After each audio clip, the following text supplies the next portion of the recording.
la lune, on a mis Zongo. Refuse de baïonner sa plume au Burkina Faso. Et Zongo est mort, brûlé par le feu.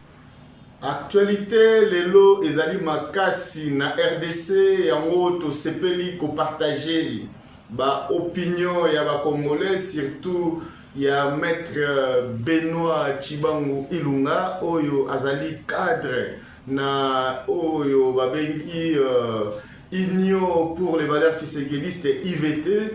Maître Benoît Chibangu Motenayo. Oui,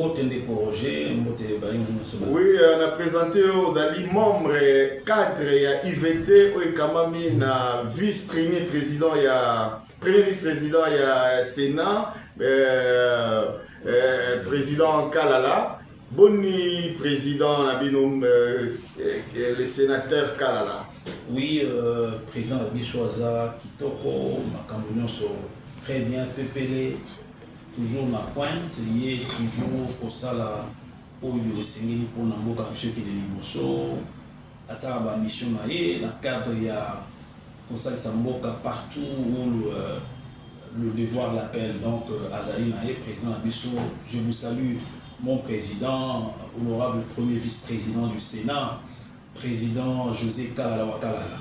Oui, président José Kalala Wakala, biso beto pesi mbote po toyebi ke kolanda émission Tina Suka ata kozali na ba occupation ebele olanda moko ya cadre ya parti na yo IVT.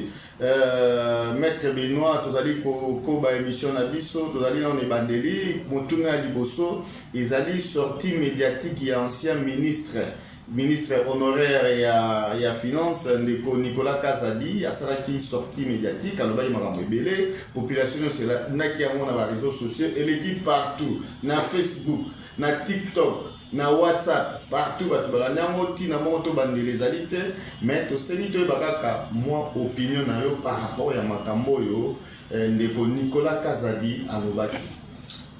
Ndeko Roger, merci Mingi, mais j'ai un petit souci. Moi, là qui a mon nom sauté, mais j'ai suivi quelques bribes, hein, qui moi, par-ci par-là, les lobby, a dénoncé mon délai, mais je le respecte beaucoup, hein, donc Nicolas Kazadi, mais je pense qu'il aurait dû commencer par nous justifier. Bon, on a besoin d'un forage. Je sais qu'il a été acquitté en justice. Mais moi je pense que en tant que moralité et il fallait d'abord pour expliquer le forage, minda, les amants très important. Oya lobby, d'abord on a la preuve dans monté, puis on a présenté la preuve dans monté, parce que on a créé des structures, on a créé la structure. Il n'a pas énuméré les structures là. Et souvent, ce que je regrette un peu, je pense que le membre du gouvernement à moi bien et puis surtout moi éthique quoi ceux qui aux alliés dans le il y a gouvernement au CPI là tout va bien sur au Bini tout va mal non tous les Congolais il faut tout simbana qu'on se serre les coudes comme on dit c'est-à-dire que non tant que vous bêta il faut qu'on tape moi repos baninga pe bakota wana yo moko kosala musala te du début jusqu'à la fin bon ceux qui va remplacer yo na mto avana ina ba mala moko o nyonso ya kosala eko mabe o nyonso baninga batikali bazosala eko mabe okomo dénoncer makambo vous savez tant moi on dénoncer makambo wana j'en appelle vraiment aux autorités baye bakire na moko na biso de la justice tu avances des choses tu es tenu aussi à prouver yango azana moi réserve moi je pense azana moi réserve et puis ba partir de kinga landi Namoni, il n'a même pas utilisé le conditionnel. À l'indicatif présent, ce qui veut dire que les alliés pratiquement, ça frise un peu l'impératif. Donc, pour moi, en résumé, il aurait dû commencer par nous justifier le forage, le lampadaire, parce que tout y a voilà, forage, 380 000 $, il paraît. Et c'est un forage. Naïbi comment ça fonctionne. Et puis, Mongo on a sur 400 millions, sur 380 millions de dollars. Mongo on a ko kota ko silisa musala ya barrage Katembe. aussi si musala wana kaka mai oya barrage wana botoki pe bokabola dans tout le grand espace Kasaï, même une partie du grand Bandundu. Mais tant que nous avons mbongo ebele bongo au côté on a kata forage dans un forage papa forage et c'est un entretien. C'est que forage ce qui c'est une année il faut ça entretien. Ce que c'est forage il y a $380,000. Ça veut dire que vous créez mon mouvement après 8 mois 6 mois bah si 100 000 ou bien 50 000 bah ça là entretien. Forage wana ezala soki machine pompe wana côté na kata forage. Et quand on a kata forage au sali forage par exemple de 200 mètres. Supposons par exemple que vous salez les $380,000 pour faire le forage. Au salaire, pompe, néné, etc. Sali. Après une année, et quand même, tu es obligé à rebander. Est-ce que vous avez une logique qui est simple? Dans le bateau, sali quand même, étude, il y a faisabilité, il y a rentabilité, il y a projet. Il fallait que vous ayez au côté de barrage Katende. Par exemple, 100 millions, et si ici, barrage Katende. Ou 80 millions, et si ici, barrage Katende. Nous avons le courant en permanence, nous avons la maille en permanence, maille partout, et aussi la raté parce que c'est ce qu'on appelle énergie pérenne, énergie propre. Mais il y a que nous avons au $380,000 dans le forage Moko, papa. Il fallait d'abord expliquer sur le forage. En tout cas, pour le ministre des Finances, mais le projet, vous avez le ministère du Développement. Et il y a par exemple que non, voilà, moi, il y a 2 ans. Azan Anzala, yo tingé la cuisine à Kendolia. Moi, on a confondre ma fouta, il y a moto, na soupe.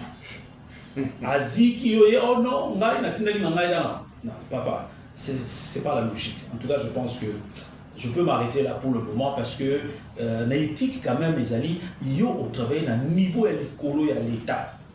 Au beau sani que ba Congolais bazali 120 millions au ba Congolais pour ça la place wana yo vi chance wana au sali sika wana après ba longolio au comment on a mabé partout 3 ans pendant 3 ans tout était bien huilé engrenage qui toko tout marchait bien dès que tu sors ni bazawana entourage chef ezawana entourage ça mabé papa oh il y a entourage za ki wapi Toki makambo batozolo ba makambo ebele ezaki makambo o pona zo misolo kuna ba futa yo il faut tika moi kanyaka makambo ebele alobi ezalaki te na lingite kokota na muzindo makambo wana mais c'est que na kosenga na ye il faut à contrôler quand même moins ndambu langage na ye surtout to ba congolais soko beti ba bimisio ba tepe moninga abeti esunga bango mboka na biso dans un sens ya responsabilité te pe ya kolinga mboka na biso ya patriotisme te na moment o d'abord o yazo ko ba ko ya ko bisa baka minene bongo sans preuve ne esika tozali na besoin ya kosimba na maboko RDC ke liboso toza agressé c'est pas le moment o ya ko ya na makambo modèle wana non Azaki kati ya pouvoir wana Azaki ministre paye mi solo papa non tout n'était pas rose pour les autres mais hier muto sali wana mais et puis papa tozo wana on dit la constitution oblige que tant on côté na kata pouvoir il faut au l'accès patrimoine na yo est-ce que yo dit patrimoine il y a monsieur Nicolas Kazadi au moment avant à côté na kata pouvoir oui bien considérer les EBIS pardon est-ce que yebi patrimoine quand il est sorti. Oui, bien. Alors, il faut pas créer des problèmes là où tu ne peux pas les résoudre. Parce que ceux qui les lots, le procureur général Vongé a dit Nicolas Kazadi, combien il avait dans son compte avant de devenir ministre, combien il a dans son compte quand il est devenu ministre, combien il avait comme patrimoine foncier et immobilier avant de devenir ministre. Et combien il avait apparu. Papa, tout le monde bingo. Tika makambo c'est pas bon. Je préfère que makambo mboka, il faut pas que tout voilà qu'on soit pas tant la biso la makambo et taliba c'est pas bon. Dans les pays organisés, on parle des idées. On ne parle pas des gens. Au bon pas ça makambo lobby. Il y a le baki. Aïe azo solo la makambo taliba. O bato bazama be. Est-ce que vous savez que pour na ambassadeur na biso mituka ambassade est-ce que yebi société oyo ba pesa ki marché wana mokolo na moi ezaki nani ta papa ba congolais tous en mémoire courte té Papa, zala calme, vendre la salon na yo, tout le monde qui vend bien, on ça la émission qui toko piano na si maman moi bien, vanda lia mbo on a calme, tika ba congolais oyo tika qui na kata ba mbindo wana. Tika papa, parce que biso tozala kanda, ngai par exemple, l'état me doit quelque chose. Pour na kokuta na ministre wana, est-ce que ça qui passe, elle n'est facile, elle est facile ba congolais bazali belé, o bazali na dette intérieure. Pour ne pas foutre d'ailleurs, ils ont dit acrobatie. Acrobatie. Alors laissez tomber cette histoire. Je pense que parlons des idées pour l'amour à ceux qui les possèdent. Oui, tu as dit Coco, le 5 mai, il y a une journée internationale, il y a liberté de presse. Ah, on a RDC, ils ont dit quand même doctorant en droit. Vous avez rappelé, vous avez information, vous avez mis à la journaliste. Mais maître Benoît, tout un point de vue par rapport à la liberté, il y a presse dans RDC. Dans mon temps, il y a son excellence Félix Antoine Tshisekedi Tshilombo, chef de l'État et commandant suprême. Liberté, journaliste est comme une collectandelo et kotikutuna libertinage. Pour preuve. Tout le monde journaliste à Bruxelles, ceux qui ont été batama, boyebi à la manef ou tout ça, a finga kakou du président. Mais il y a a finga kabato. Mais ata kimi. Bato o baza ko bunsebiso na bangomba kuna. Pa nzoto Mikel Milai. Alandela kabato ata oza Canada. Balekio. Mais naoki ata mokolo moko te ke fatia tika osala. Donc liberté est totale. Ça frise même le libertinage. To moni yango na mona ki bato moko o bazaki chef de l'état sala boyi. Oh non asali mabe, asali mabe. Na moni bango bayambaki bango epa ya la distinguée, très distinguée première dame, Maman Denise, beaucoup de respect. Mais encore pas dit bango comment ça la jalelo na simaya. Ah monsieur le journaliste Roger Bondengene. Na popé c'est au moins toli muke. Parce que tant que nous avons corrompu qui bango, ce qui lobby, ba bengisi yo kuna, babi yo olobi que maman Mokonzi a corrompre baninga ba journaliste. Hier il so preuve. Okome mayamo. Il faut tout le monde a batouana bazala qui na langage mususu, ba comment on dirait ba tchaki bango minduki, ba comment koloba malamu, il y a makambo yo bango bazala ko sala te na kala. Donc au moins ici mabe ya kale bon mwani et comme malamu nambala kaka boye balali balamuki batona ba boye malamu. Messieurs, yango ekamu ici bato. Opposer la question moko bien na domaine nanga. Né na koko pesa yo motu nini et ya nokolo ba boye. Yo lobi que ba monaki ba yambaki ba mo ba uti kuna ba changer langage. Le fait il y a pour changer langage ezali constitutif. Il y a des éléments constitutifs, il y a infraction à corruption. Donc, moni, tout de suite, je me réserve d'entrer sur ce plan-là. Parce que le Coran est allié au Bazaki corrompu. Parce que Bayambaki n'est pas très distingué première dame pour l'agneau Bazaki corrompu. Mais nous, en tant qu'avocat, corruption, c'est une infraction qui a ces éléments constitutifs. Natani n'a pas d'éléments, on a balobité que non, ceux qui m'ont changé discours, Aza corrompu. Donc je me réserve de pouvoir entrer là-dedans.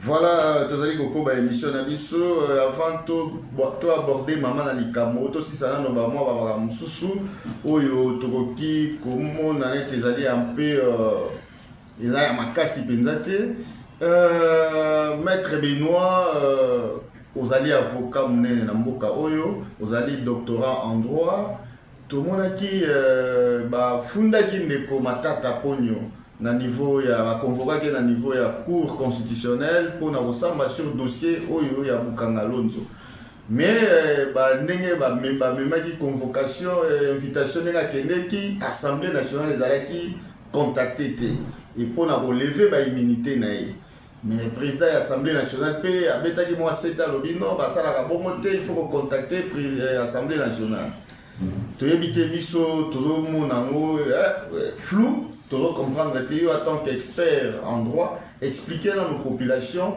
point de vue, ce qui, Cour constitutionnelle a raison, Topé Assemblée nationale a raison. Merci beaucoup pour le mot. Je vais vous dire, monsieur Roger que j'ai un peu regretté. D'abord, beaucoup de respect à honorable Vital Kamerhe et Lokalingini Kingi, un bon président pour notre Parlement, mais il ne faut pas aller qui ça. Ça, je vous dis. Je le respecte en tant qu'homme à Dofanana Bato. Je le respecte dans son rôle de speaker dans le Parlement. Il doit aussi respecter la justice. Il doit respecter la justice. Avant que nous zone dans la makambo, il y a ce qui bras de fer entre justice et la Cour constitutionnelle avec le président de l'Assemblée nationale. Tika zone d'abord la loi. Et la loi fondamentale, c'est la Constitution. Natang et article 12 de la Constitution. C'est la Constitution de la RDC. Vous voyez qu'elle est usée parce que nous en usons chaque jour. Donc il y a des cicatrices. C'est-à-dire que si on a un d'ici 4 mois, au moment parce que tout le temps, combien lambeau. L'article 12 de la Constitution de la République démocratique du Congo dit ceci. Tous les Congolais sont égaux devant la loi et ont droit à une égale protection des lois. Et nous, au Salimbeba, comme la justice. Au Salelo côté, gratuitement, la loi vous protège. La Constitution n'a pas prévu une classe de gens qui doivent rester au-dessus de loi. C'est-à-dire immunisés. Nalandi makambo o balobi na enquêteur, na inspecteur, o baaki na dossier ya Monsieur Matata, honorable Matata Pognon, que je respecte aussi, je respecte tous les Congolais. Mais je respecte mingi ba Congolais o ba to sakalibe ko ya l'État. Ba o ba salelaka makambo balobi na kata mibeko. Mais oyo na landi Monsieur Matata Pognon, yemoko ordonnateur des dépenses. Yemoko liquidateur des dépenses. Yemoko sélectionneur yabato oyo il faut pas ça la marché wana. Yemoko. Papa, mais professeur Birouma, je vais vous dire une chose. Professeur Nyabiroumou Azali Loate, je le respecte énormément. Il m'a enseigné à l'UNIKIN à l'époque. Mais il n'est pas la loi. Ça au moins, par exemple, professeur, ça veut dire que non, il a une notoriété et une autorité pour dire que non. Non. La loi reste la loi. Je vais vous démontrer tout simplement. J'ai dit ici, l'article 12 dit que tous les Congolais sont égaux devant la loi. Maintenant, Tokei, moi, Moussika. Tokei, Ndeko Kamerhe Alobi, il a fait usage de l'article 151. Je vais vous lire cet article pour la Boyoka, ce que ça dit. Article 151 de la Constitution. Alinéa 2. Le pouvoir législatif ne peut ni statuer sur des différences juridictionnelles, ni modifier une décision de justice, ni s'opposer à son exécution. Loi Oyo et Nolobani. Et puis, l'alinéa 3. Toute loi dont l'objectif est manifestement de fournir une solution à un procès en cours et nul et de nul effet. Il est interdit aux membres du Parlement ainsi qu'aux membres de l'exécutif de s'immiscer dans le cours de la justice. Il ne peut pas faire ça. Ça, c'est un. De deux, rang naïe, position naïe, et Zochaye en conflit d'intérêts parce que lui n'est pas l'avocat de Matata. Il n'est pas l'avocat de Matata. Il est censé, excusez-moi monsieur le journaliste, vous posez la question, Bolanda. Il est censé défendre les intérêts de l'État. Les intérêts de l'État. Je peux même aller plus loin. Au moins une constitution. Première partie de la constitution, ils ont la disposition d'ordre général. La disposition, ils ont creusé la loi. C'est-à-dire qu'il y a un fondement, fondation, il y a reste de la constitution, n'a pas loi de la République. Si une règle qui vient dans la constitution, mais qui viole l'esprit de l'article 12 que je venais de lire pour vous, Cette règle-là, elle est dans la Constitution. Elle peut aussi être inconstitutionnelle. Je peux vous demander. Ça, c'est une première peut-être. Ça surprend beaucoup de juristes. Elle peut aussi être inconstitutionnelle parce que, c'est quoi? Nous avons les principes. Dans la première partie, ce sont les principes auxquels toutes les autres règles et toute la suite doivent s'aligner. Maintenant, aux alliés, na chef, il y a parlement. Mosala na eto tingie kuna na parlement. Et alliés, il y a minité. Ils sont voter bango. Bakei kuna pour la colombia peuple. Pour le peuple. Pour le intérêt général. En face de nous, on voit quelqu'un qui a mis, en tout cas, qui aurait, permettez-moi, je ne vais pas dire ça à la fin, qui aurait mis main basse, donc qui aurait fait main basse sur une grande fortune de la nation. Je ne sais pas, on parle de 300 millions, quelque chose comme ça. Ouais. 280 millions, 300 millions, je ne sais pas. Ouais. Quelque chose comme ça. C'est énorme comme argent. Motowana azumi solo ya l'État. Tomoni État nini ba bilanga bukangalo zali. Est-ce que tout cas olaire masango ya bukangalo là ça? Il y a 280 millions. Motowana bazoko sambisa ko na abimisa misolo ezonga na kati ya caisse ya l'État. Yo mutu tindi na parlement okende ko sunga mboka na biso intérêt du peuple. Oye pour défendre Motowana lobby ba immunité. Maintenant je vais vous démontrer. Oui. Quand vous parlez des immunités, c'est un abus total. D'abord, comme je vous disais, l'article 12 l'article 12 de la Constitution. Et le dit que toute personne, tous les Congolais sont égaux devant la loi. Ils ont droit aussi à une égale protection de la loi. Alors, tant que vous avez pas de Moutalobi, non, nous sommes sénateurs, nous sommes parlementaires, nous sommes immunisés. D'ailleurs, même les membres du gouvernement, pour la bango, il faut qu'il y ait un parlement, pas lever l'immunité dans la bango.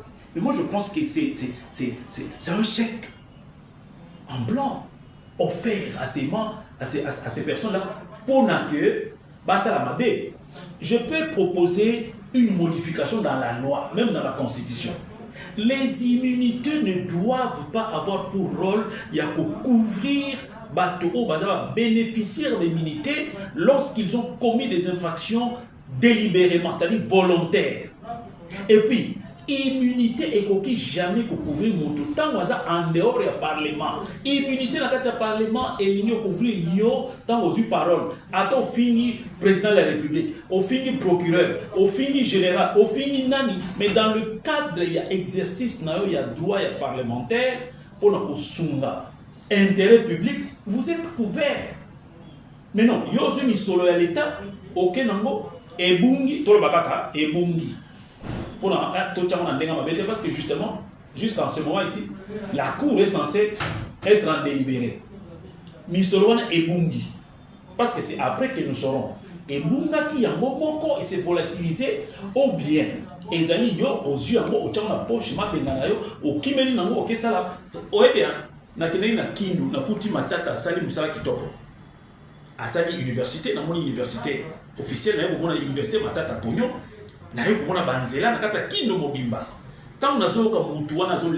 Excusez-moi. En tout cas, honorable Matata, je n'ai pas un problème contre vous personnellement. Mais, excusez-moi de vous le dire, vous n'étiez pas un homme d'État. Vous n'êtes pas un homme d'État. Moi, je suis Congolais. Je suis avocat. Je parcours la RDC comme je parcours le monde. Aucune route à cette époque-là. Aucune route à cette époque-là. Nakendeki a okutu koleka bokangalo zwana nakende na Kikwit aucune route. Je suis arrivé à Kindu. Papa ezamboka na sepeli c'est vrai mais j'ai vu que en tout cas honorable Matata aza homme d'état. Comment tu peux faire le capter ni solonyo soé que les gars pas na bino otonga kitoko bongo. Toutes les routes étaient asphaltées. J'ai dit bien toutes les routes. J'étais choqué. Bah voiture les qui pouvaient ébéliter, bah toi autres t'as vélo, mais toutes les routes étaient. Oh là, bah route, il y a une nègre à blague, c'est-à-dire bah caniveau bien fait, etc. Dans pays tout il y a ni bambi si kuna na maille la fleur. Oh oui qu'il y a tant de gens qui c'est pas possible. Mais comment nous a premier ministre de Congo Mobimba? On peut retrouver ça que chez vous, papa. On peut retrouver ça que chez vous. Tant dans ce qu'on a par exemple les lots battelés, par exemple au gang, tribalisme, c'est là, papa. Sorti aux dans le tribalisme, yaka, je m'engage à couper ce billet. Kende Kindu, tribalisme. C'est pas possible. Donc, c'est-à-dire quoi? Ce qu'on s'allie, mbongo à l'État, déjà quand le fait, il y a Yomoko liquidateur, Yomoko ordonnateur, Yomoko, papa, et ça déjà faute. Faute wana en matière de finances publiques. On peut te poursuivre pour ça. Pourquoi? Parce que comment tu peux justifier avoir pris tout ça Yomoko? Parce que la banque centrale va coûter des documents Oyo et ça sera normal. Non, ils sont gérés par lui. C'est déjà des suspicions. Il y a créer suspicion, il y a culpabilité. Namoukoussé, je pense je ne pense pas que le président du Parlement, honorable Vital Kamerhe, a avocat et matata. Non. De deux, je souligne, M. Kamerhe azali na conflit d'intérêt parce que il a payé ngwende ya parlement ezali pour la population ezali te pour la moto aux à la parlementaire te oyibi mbongo l'état bakokanga yo papa. Voilà. De trois ndenge tolobi awa matata aza au-dessus de la loi te oyo bien bokoki convoquer toutes les autres dispositions de la constitution mais qui sont contraires à l'article 12. C'est-à-dire que ils ont isolé yo par rapport il y a Congolais qui sont au-dessus de la loi. Non, ça ne passe pas. Et d'ailleurs, pour terminer, même le premier verdict qui avait été prononcé par la Cour constitutionnelle, vous pensez vraiment que c'est potable? Non. Comment vous dites non? Voilà. Pour les infractions commises à l'occasion de l'exercice de ces fonctions, on ne peut pas le poursuivre. C'est quelle constitution? Quelle constitution? Je peux vous dire une chose. Vous savez, Nélo peut-être depuis ça qui Monsieur Matata, moi ma péka. Il faut que, aux à la présidente de la Cour constitutionnelle, tu es en dessous de la loi. Au violer loi pe bakangio. Et là, comment vous pouvez justifier aujourd'hui que non, voilà la constitution article 12, et le dit que tous Congolais sont égaux devant la loi, et que l'interprétation toute facile, on a yoki la constitution, et il faut que non, même les autres niveaux de la constitution, il l'a dit, et il faut que non, oh, ça a été, et ça en violation de l'article 12, ça ne peut pas passer. Oui, mais pour la possibilité, Nalandi, un avocat, je ne sais pas si c'est vrai, Maître Joël Kitenge, je crois, il s'appelle Joël Kitenge. Maître Kitenge. Maître Kitenge a dit que non, conseil Yamatata, Azala qui peut juger la cata composition. Et c'est d'une gravité, excusez-moi,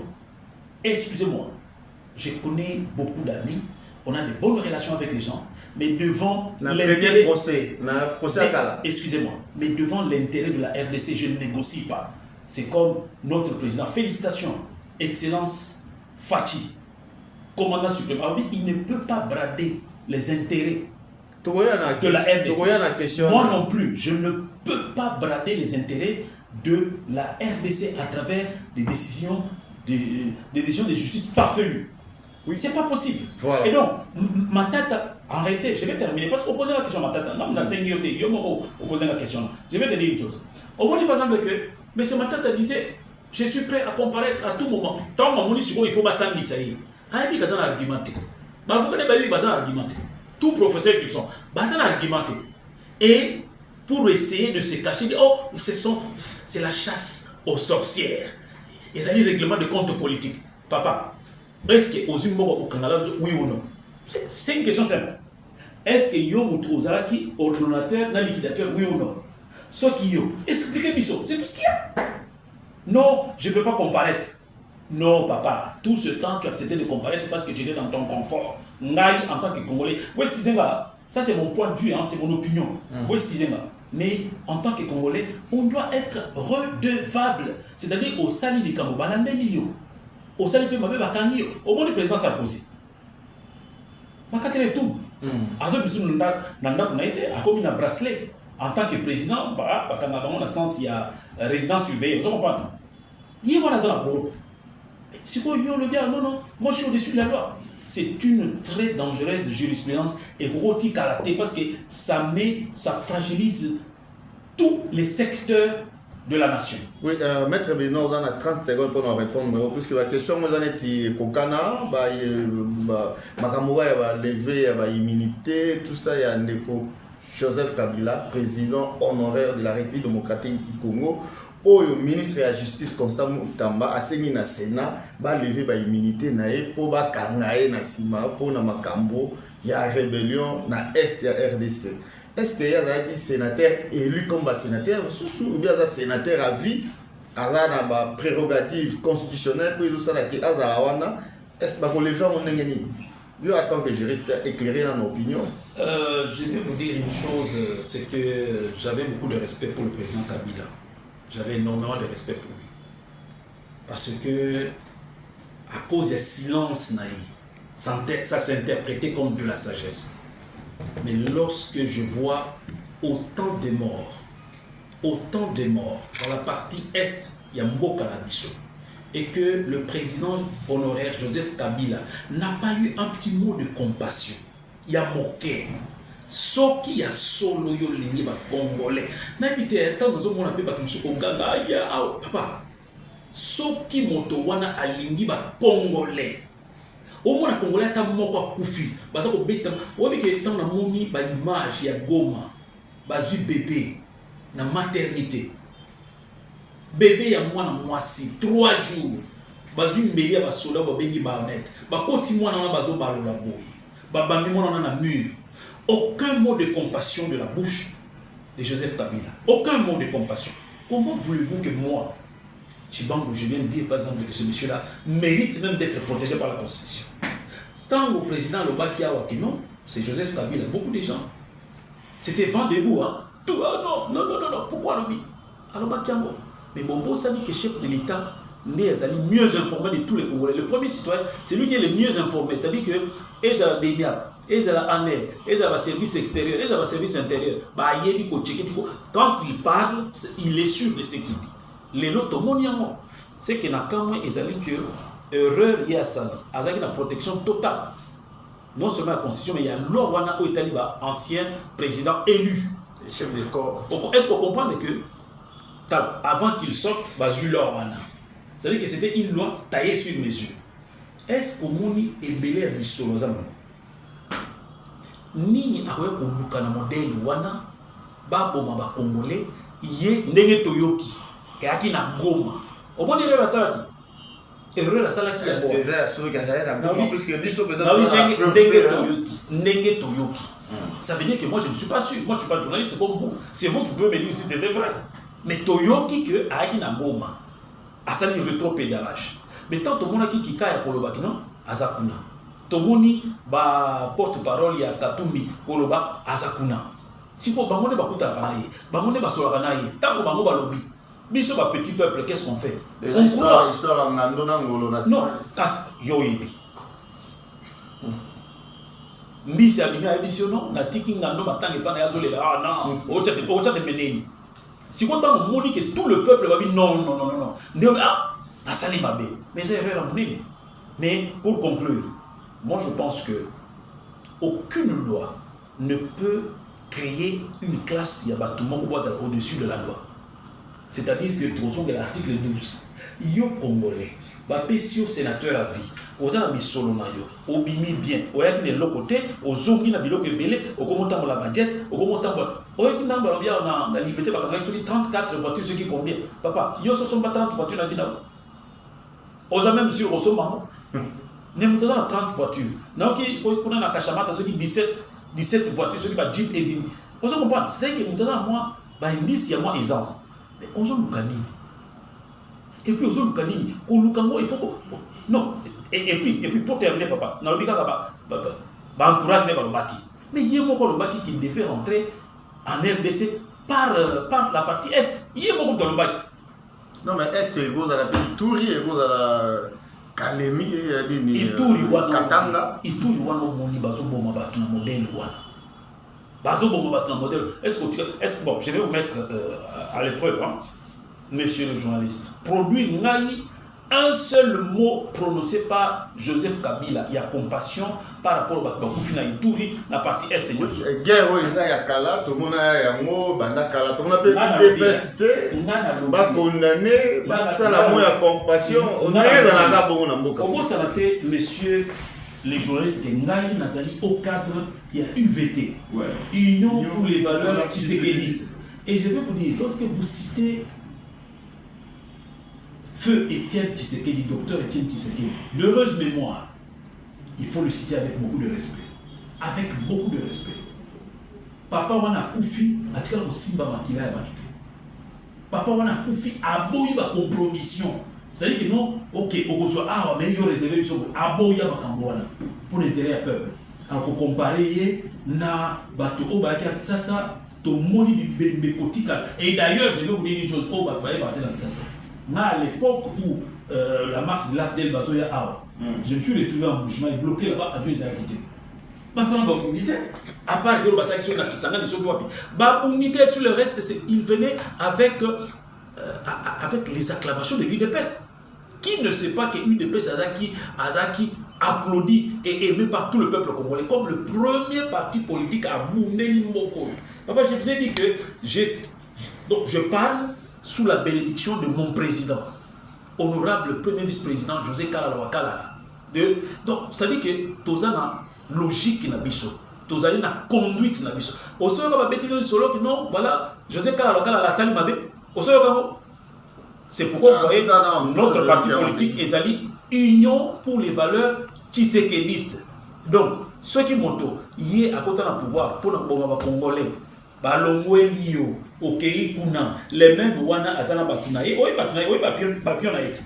Tout le monde dit Nanga, Pionaït. Les mêmes Nanga, non, le pouvoir était bien passé, tout s'était bien passé. Le même là, les lois et puis, Yoba, papa, Montowana n'a même pas d'éthique. Azan éthique était président. Il y a entité, il y a un vote dans le Congo. Ils ont tout sali déclaration et quelques années après tu dis oh non il y avait des deals. Enfin je sais pas il faut tromper par primérien papa. Je ne suis pas un primérien. Oui, parce qu'il y a 2 minutes et demie le premier Michel comme Manasuka maître Benoît président au hôtel la phrase au président de la République a prononcé il a pour brader les ressources RDCT mais opinion, le président de la République a bradé ma ressource avec un deal au américain. Il y a sécurité contre minéraux. En tout cas, on a exploité pendant 99 ans. Donc, il y a belé. Donc, RDC, il y a des ressources de l'autre côté. Comment on a des risques pour Mboka. Et puis ils allaient haute trahison, le président a courir risqué pour interpellé par la justice. Monsieur Roger Mondenge n'a pas savoir respect mingi en tant que bon journaliste. Il y a une opinion, autant qu'il mototé. Mais en réalité, ils ont opinionné. Ils ont une certaine opinion. Oui bien, on a na lisese moko ya moke kati na Bible. Roi Salomon, bon juge na kati ya mboka na ye. Ba mama mibale baye bazo welela mwana. Oyo lobi aza mwana nanga oyo lobi mwana nanga. Moko lobi to kata mwana wana en 2 parties. Roi Salomon lobi na comprendre que yoza mama mwana te. Po mama mwana so boto le mwana. Ye maman na msusu andina lobi bon to kata. Olte, wana msusu lobi ole to kata yozwa ekasi. Roi Salomon accompagne que non, ozo baba kata mwana babo maé, aza mokolo mwana te. Ça fait 30 ans que bato wana baza ko yiba minéraux 30 ans. Facture na biso de to futaka. To futaka ndeni. Bana na biso mike bazo konta bango na mabulu wana basala bazo creuser.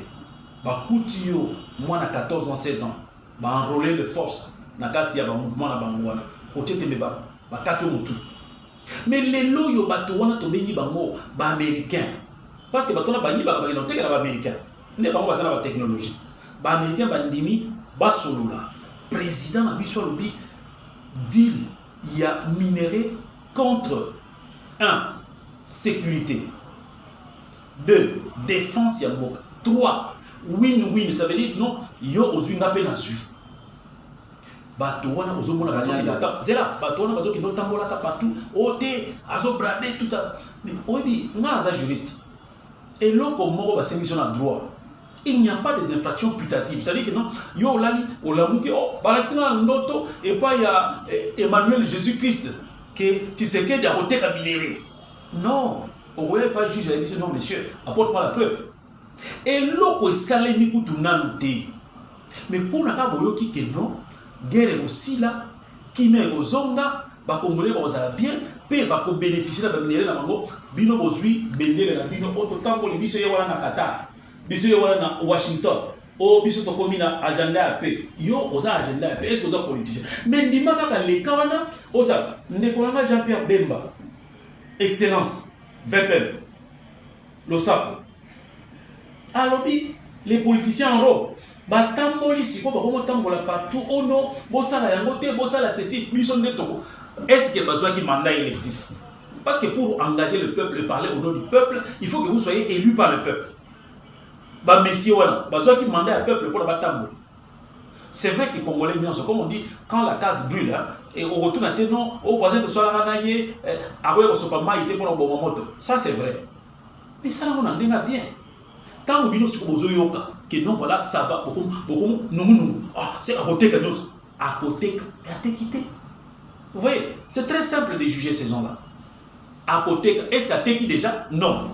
Est-ce que vous avez la preuve qu'il y a que non, voilà, bah, américain, bah, suit, bah, zo, ça. N'a-moi, nous sommes tous les ah, d'ailleurs, n'a-moi, qui, tu m'as dit ce qu'il y a hier, il y a un sénateur à vie. Alors, oui, partout, bah, américain, bah, les cas, bah, tu as la guerre, c'est vrai. Mais partout, ils ont RDCT. Partout, hein, ils ont RDCT. Je vais vous dire un secret. Dans un avocat d'affaires, j'ai eu à parler avec des gens qui m'ont dit une chose. Babi, RDC, c'est les poumons. Il y a une transition énergétique. Énergie propre, c'est la RDC. Motowana, c'est un investisseur. Balobi, attaque guerre et côté partout dans la RDC. Et qu'on côte jamais dans le là. Nakamwe. Mais il faut se rappeler qu'effectivement, ils ont la société, moi, ils ont Ituri. Kibali. Regarde. Osoka que guerre et côté Osoka que guerre et côté bazo bomba tout autour. Est-ce que Osoka que guerre et côté nakata Kibali? Osoka mo. Alors, nous avons pourquoi pour que les peuples qui ne connaissent peut-être pas mieux, Bayeba, nous sommes des acteurs majeurs. Bon, excusez-moi, je ne dis pas que je suis le seul. Nous sommes des acteurs majeurs parce que nous avons des contacts dans le Colo. Moi, je suis mandataire en mine et carrière. Cabinet dans les mandataire en mine et carrière. Nous avons 5 personnes qui engagent le cabinet en tant que mandataire en mine et carrière. Donc, ce que je dis, Nayebi Yango, Natuni Bino, Kibali et Zawana. Est-ce que Botikel Koyo a rebelle, Moga Betalissa, c'est na Kibali? Jamais. Bon, ok, non, rebelle, Mogo, c'est en leva, Mouta Kibali. Jamais. Bah, il faut que ça soit Américain a pas né si comme Yosa Faloucha. Yosa Arabe, sur la tiki des autres présidents. Arabe, Botan, Nakatia, logique naïe. Il faut couper les autres couper. Nous allons mobile qui tombe au bout. T'as la paix, mes papas. Aux amours. Mais c'est Roger Pondengé. Aux amours. Nala Moluba. Toi, maman, ça Moluba. On va au bout. Ah, Nécolai, on va se faire un Nécolai. Mais Yosa journaliste n'a pas ça. Nazoï Bissayo que. Retenez ceci. Les Arabes sont en conflit avec l'Occident parce que Bango Bazana diade na mutu na bango. Lelo nous avons ba émission que ceux qui au kufi au bobi ba occidentaux. Au côté na lola ba pesio ba na basi ya mike 7. Ba na basi na. Ne bango au moins bango zo faire le wana. Yo siko osko na monter sur ba bantu. OK, kufa au ba basi na lo fit bantu ba kufa monter. Alors si pour guerre on est bien bah il composer biso la guerre wana yo yebi na ko tanga bato dai nazo landa pas ya mokonzi na ngai excellence Fachi nazo landa pas na yo na bo tanga bato pona bato ba ko zote ono basa ko loba baso kanela bato tete mais oui dit que bato wana nde ba biso la guerre wana biso out tikala ko mona makamona te ko kata bato mitu ko bref contrat on a bien bien papa bien D'ailleurs, pour aussi ça, dans relation quelque chose. Sénateur à vie, sénateur à vie, de son vivant, de son mandat, a signé pour 8 milliards avec les Chinois. Yo, il y a 8 milliards. Le mal, c'est quoi? Motoa, mais ça n'a pas yiba, tout ça la mabe. Ako kanisa par exemple que yo za mwana nzambe. Omoni yo, ko za mwana nzambe. Mokolo ba komono sombi kala bien. Ah, il peut continuer ba maison de ba waka. Mais ah, tout ça dans ta maison, avec la tête c'est ba maison. Ou à côté ba maison.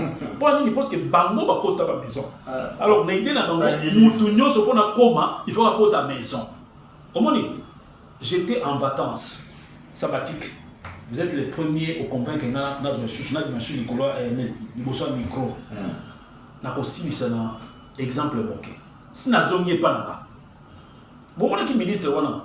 Abana loba partout moyi binga moyi azo loba na kei la présidence na yoka. Il y a urbanisme monsieur wana. Na Confiance moi bilunga na Congo. Sans doute pour yeza mutobaku. Mutobaku akanisi que non, mais comment mettre Chibango sur le pan wana? Ça s'appelle un katakou. Non. Je dis que Oyangali, papa, au Koufa, au Tika. Pourquoi? Il y a le besoin de ministre temporel. Là, c'est qui est? À mon avis, tu vois, c'est qui? Là, monsieur, je suis ministre du Christ. Naïm Belo va m'outer. Natonga m'outer. Nasa m'outouma bête. Au monde, a patron n'angaï. Jésus Christ, merci Seigneur. Au monde, a eu ça. Nazana, autant de parlementaires. Ah, papa, Panda Kuna. Au monde, benga. Mokolo tonga, abotoli tonga, okotonga nani eh. Mais alors, le sénateur. Alors, elle sous bien té. Mais c'est que Lélo palpite. Bien sûr. Lélo palpite, c'est pas naïf. Il y a grave. Avant, mais la tarapati, c'est bébé. Pour nous opposer. Je vous dis que c'est ça qui arrive. Moto ya mabe akansala ke moto yo ya bolam soko mati ezali pe asali mabe. Donc c'est pas ça. Il faut pas mettre contre Fachi. Ce qu'il n'a pas fait, c'est que Owana Kei asali a bradé ba minéré. A bradé ba minéré papa. A bradé mon amenga mukete. Et lelo moni Fachi zongi a beni ba chinois. Bandeko. Non. À négocier. Sur le travail bien fait, il y a IGF. Bah, tout pour la bandini, on fout sur 7 milliards. Si vous, bango, et si vous avez ah, cours au bêta, il n'y a pas de bêta. Non. Fatia Zamana Mboka, papa. Au moins, il y a un peu de nous allons avoir ma déclaration. Tala Batouana, dans sa déclaration. Tala source la bango. Tala source la bango. Okulanda Boye, baza clarté. Vous comprenez? Baza clarté. C'est pourquoi je regrette un peu pour Ndekonangai Franck Diongo. Avec le mouvement Batouana Baba Congolais. Je suis vraiment désolé. Je suis désolé pour lui.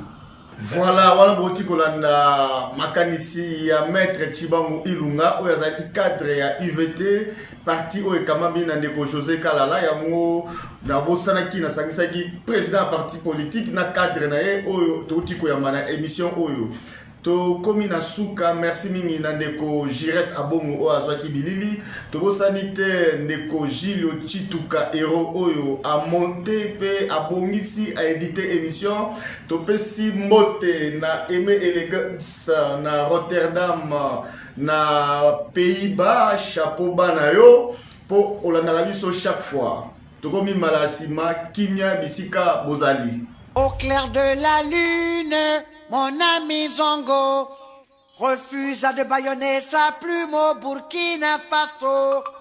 Et Zongo est mort, brûlé par le feu. Que justice soit faite pour l'amour de Dieu.